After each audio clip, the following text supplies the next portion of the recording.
Las enfermedades neurodegenerativas son un grupo de padecimientos que tradicionalmente han sido descritos como desórdenes, con una pérdida selectiva de las neuronas con un involucro de distintos órganos dando lugar al cuadro clínico de cada patología. Por lo general, son patologías idiopáticas, progresivas y de inicio insidioso. Con el paso de los años y con el avance de las investigaciones sobre este tipo de enfermedades se han podido ir ampliando su definición, aunque aún no están bien establecidas. Este tipo de patologías no solo afectan al paciente en la esfera biológica o física, sino también en la esfera psicológica, ya que tienen consecuencias en la rutina diaria del paciente, sus relaciones interpersonales y el ámbito laboral en el que se desarrolla. El desarrollo de los síntomas en este tipo de patologías se va dando de manera gradual y progresiva. Al principio suelen afectar pequeñas acciones de la vida diaria, como al tratar de tomar un objeto, tratar de gesticular alguna oración o al tratar de vestirse o de escribir o caminar. Este tipo de manifestaciones clínicas son conocidas como apraxias, agnosias y ataxias. Las apraxias pueden definirse como la pérdida de la capacidad de realizar acciones como movimientos o gestos, aunque se tenga la intención y la capacidad física para hacerlos. Las agnosias se definen como la incapacidad de realizar o reconocer estímulos que se han aprendido previamente. Y por último, las ataxias se definen como la dificultad de coordinar movimientos, lo cual es una característica de las manifestaciones neurológicas. Según la Universidad de Cambridge, existen dos clasificaciones en las que se pueden agrupar este tipo de enfermedades. Una, según sus manifestaciones anatomoclínicas y por su neuropatología. La clasificación anatomoclínica dice que los síntomas clínicos están determinados por el área o el sistema que está afectado y se dividen de la siguiente manera. Número 1. Demencia, deterioro cognitivo y funciones cerebrales de alto orden. Estas afectan el hipocampo, corteza endoterrial, sistema límbico y áreas neocorticales. Las manifestaciones clínicas que se presentan son desórdenes en el habla y o en el comportamiento. La número 2, desórdenes del movimiento. Afectan los ganglios basales, el tálamo, la corteza cerebelosa, áreas motoras corticales y neuronas inferiores de la médula espinal. Se relaciona con enfermedades como Parkinson, Huntington, Corea, mioclonus, temblores, entre otras. Y las número 3, combinaciones. Se han visto que puede haber combinación de síntomas, sobre todo al inicio de la enfermedad. Por otro lado, la clasificación neuropatológica se basa en la siguiente. Número 1. Evaluación de la distribución anatómica, pérdida neuronal y cambios histopatológicos. Y la número 2. Evaluación de depósitos proteicos en el sistema nervioso central. Tomando en cuenta la epidemiología, la incidencia y prevalencia de este tipo de trastornos, podemos enlistar las 5 patologías más relevantes. Número 1. Alzheimer. Es la causa más frecuente de demencia en adultos mayores a 65 años, representando el 60 hasta el 70% de todas las demencias. Esta enfermedad neurodegenerativa se caracteriza principalmente por una pérdida de memoria inmediata y progresiva, aunque también se pierden otras capacidades y en general se da un deterioro cognitivo. Su manifestación clínica inicial es la incapacidad de la persona de adquirir nuevos recuerdos y puede ser confundida con estrés o la vejez. Actualmente es incurable.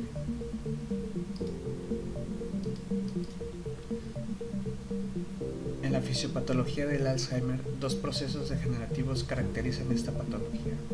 La amiloidogénesis, que corresponde a la formación de filamentos de péptido A-beta en forma de depósitos extracelulares, y la degeneración neurofibrilar, resultado de la agregación intraneuronal de filamentos de proteína tau patológica.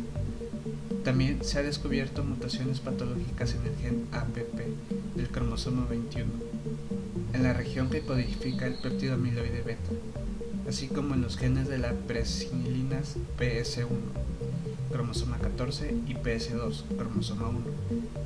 PS1 y PS2 regulan el catabolismo del APP.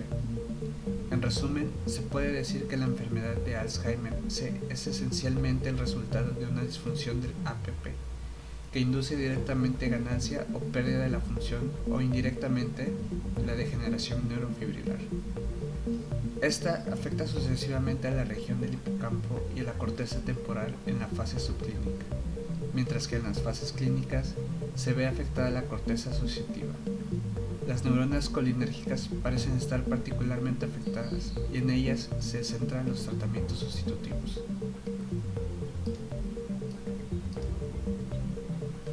En la epidemiología del Alzheimer podemos ver que la edad de presentación en el 2% de la población mundial es de mayores de 65 años y por cada 5 años aumenta más la probabilidad de padecer esta enfermedad. Afecta también al 25% de la población mundial mayor de 90 años. El género más afectado es el femenino, debido a su mayor longevidad. Realmente se ha visto mucha relevancia entre las diferentes culturas y la predisposición a padecer esta enfermedad, pero se cree que algunas culturas europeas y sobre todo las que viven en partes mediterráneas son más predisponentes en padecer esta enfermedad, y se cree que es debido a su dieta. La condición económica no tiene ninguna relevancia en padecer esta enfermedad, debido a que es una enfermedad que se ve influida más por factores genéticos que ambientales. El número de defunciones por año es de 841 por cada 100.000 habitantes en el año 2013. Número 2. Parkinson. En esta enfermedad neurodegenerativa debe sus manifestaciones clínicas a una pérdida de neuronas dopaminérgicas nigroestriadas, que característicamente se refleja en temblores cuando el paciente está en reposo, rigidez, bradicinesia y la alteración en los reflejos y en la marcha, y en casos avanzados podemos ver disfagia. Se ha visto que existe una fuerte asociación de depresión con la enfermedad de Parkinson, ya que esta enfermedad afecta de manera importante el desarrollo de la rutina del paciente, llegando a depender de muchos casos de una tercera persona para realizar sus actividades. En la fisiopatología del Parkinson es debido a la deficiencia de la dopamina en el cuerpo estirado que resulta de una degeneración neuronal, que afecta principalmente la zona compacta de la sustancia negra, el locus coeruleus y otras estructuras que contienen catecolaminas, sobre todo en los cuerpos de Lewis. Prácticamente, esta enfermedad consiste en la pérdida de neuronas dopaminérgicas en la vía nigroestrial. La edad media de presentación es torno a los 55 años y la mayoría de los enfermos tienen entre 50 y 80 años de edad. La mayoría de estudios demuestran una discreta preponderancia en varones, o ninguna diferencia en cuanto a la prevalencia en el sexo. Algunos estudios relacionan la aparición de EP con habitantes de áreas rurales, uso de agua de pozo, granjas y exposición a herbicidas y pesticidas. Estudios epidemiológicos han encontrado que la EP es más prevalente en países industriales y áreas con industrias de aleación de acero duro y molinos de pulpa de madera.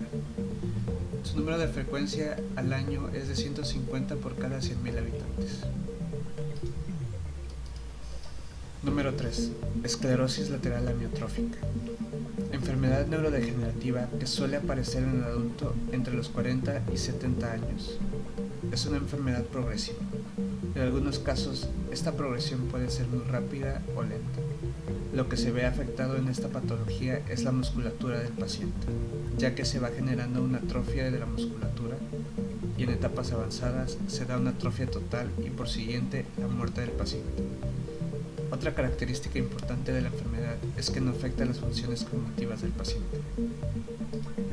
La causa de ELA es aún desconocida, pero se ha logrado entender su patogénesis, principalmente en el área de la genética, debido a mutaciones cromosómicas 3, 12 y 20.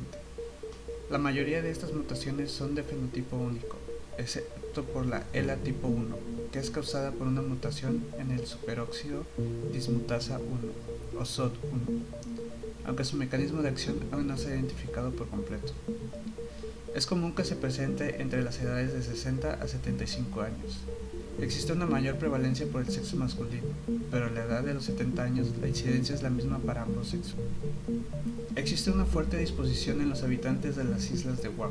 Su prevalencia es 50 veces mayor que en cualquier otra parte del mundo. Realmente no existen estudios que demuestren que la condición económica te haga predisponente para tener esta enfermedad, pero sí para tratarla, ya que suele ser un tratamiento costoso.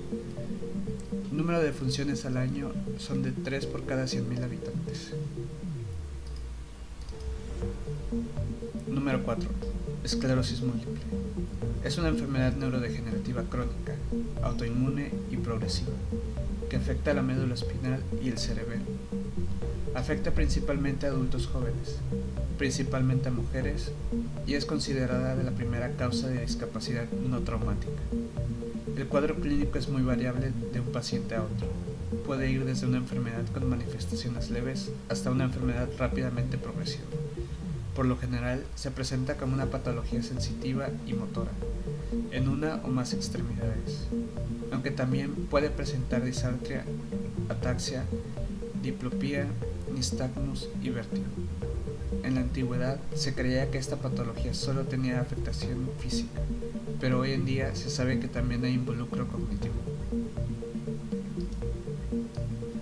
En la fisiopatología, el desarrollo de la esclerosis múltiple se debe a diferentes factores.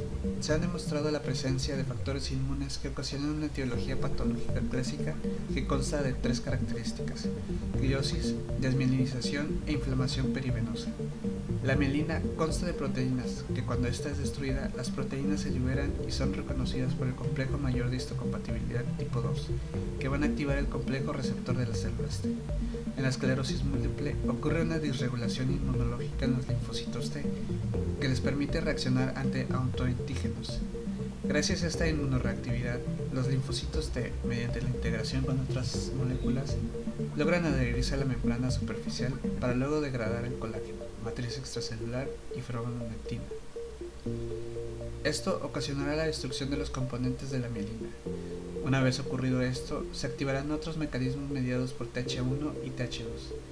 Las respuestas TH1 son proinflamatorias, por medio de las citocinas interleucina 2, TNF e INF, que inhiben la respuesta de las citocinas secretadas por la TH2, que son antiinflamatorias, interleucina 4, interleucina 5, interleucina 6, interleucina 10, interleucina 13, por lo que se ven efectos inflamatorios mediados por TH1. La liberación de citocinas inflamatorias activan a los macrófagos del sistema nervioso central, que fagocitarán la mielina, ocasionando la desmielinización. Como consecuencia de esto, el axón queda desprotegido, lo que produce un enlentecimiento del bloqueo de la conducción nerviosa. En la epidemiología, la edad promedio de presentación es a los 35 años. Las mujeres se ven más afectadas que los hombres en una relación 3:1. La esclerosis múltiple afecta aproximadamente a 2 millones de personas en el mundo. Prevalece en Norteamérica, Nueva Zelanda, Europa y Australia, con 590 casos por cada 100.000 habitantes. En Latinoamérica, la prevalencia es de 2 a 13 casos por cada 100.000 habitantes. En Estados Unidos, la esclerosis múltiple tiene un costo anual de $10 billones por año. La enfermedad reduce 7 años de vida en promedio a las personas que la padecen, en comparación con la población general.